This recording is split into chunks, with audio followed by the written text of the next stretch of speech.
I think the opportunity come in and you separate yourself is 7th, 8th grade. Mm-hmm. You know what I'm saying? That's where you can start seeing, okay, this dude ain't coming back. You know, like Muni ball. By the time we get 13, 14, you ain't got the same team no more. Cause people are into all different type of stuff that's going on out here in the world. But I mean, I could name 100 cats, but you know, I just think that when the bridge break, you just pick what you pick. You know what I'm saying? And I didn't have my bridge go like that before, but somewhere down the line, I got back on my path. Like I tell people all the time, every kid that came out of Glenville that went to a university was made to come back home. We never had the tools to be there. But when we got there and we got that first slap on the wrist, some of us, we was like, oh, I see how that felt.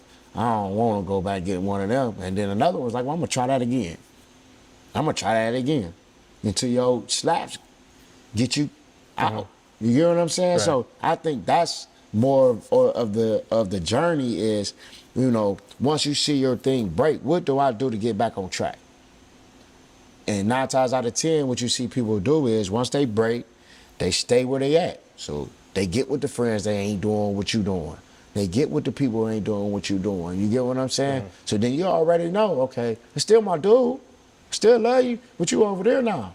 That's what you chose. So I catch up with you when I want to get on that time.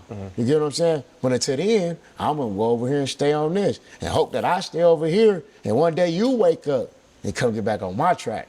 But you never get off your track to go get on somebody else's. You get what I'm saying? Unless they're doing better than your track.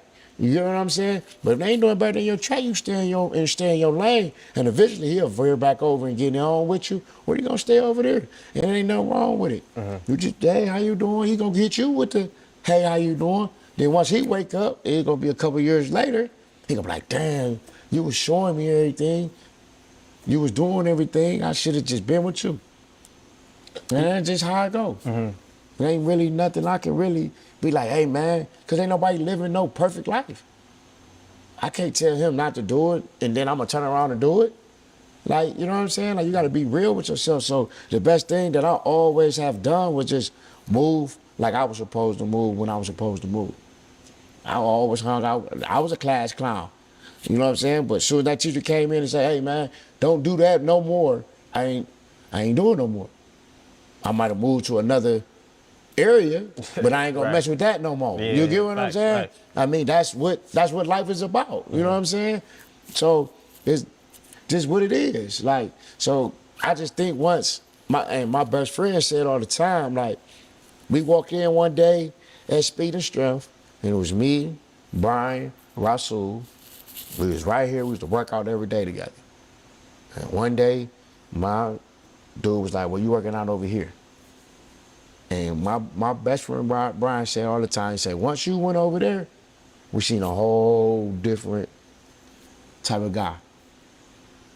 And then they know if they ain't trying to put in that type of work, we ain't even gonna mess with him. You get what I'm saying? So it was times that my friends would call and be like, you coming out?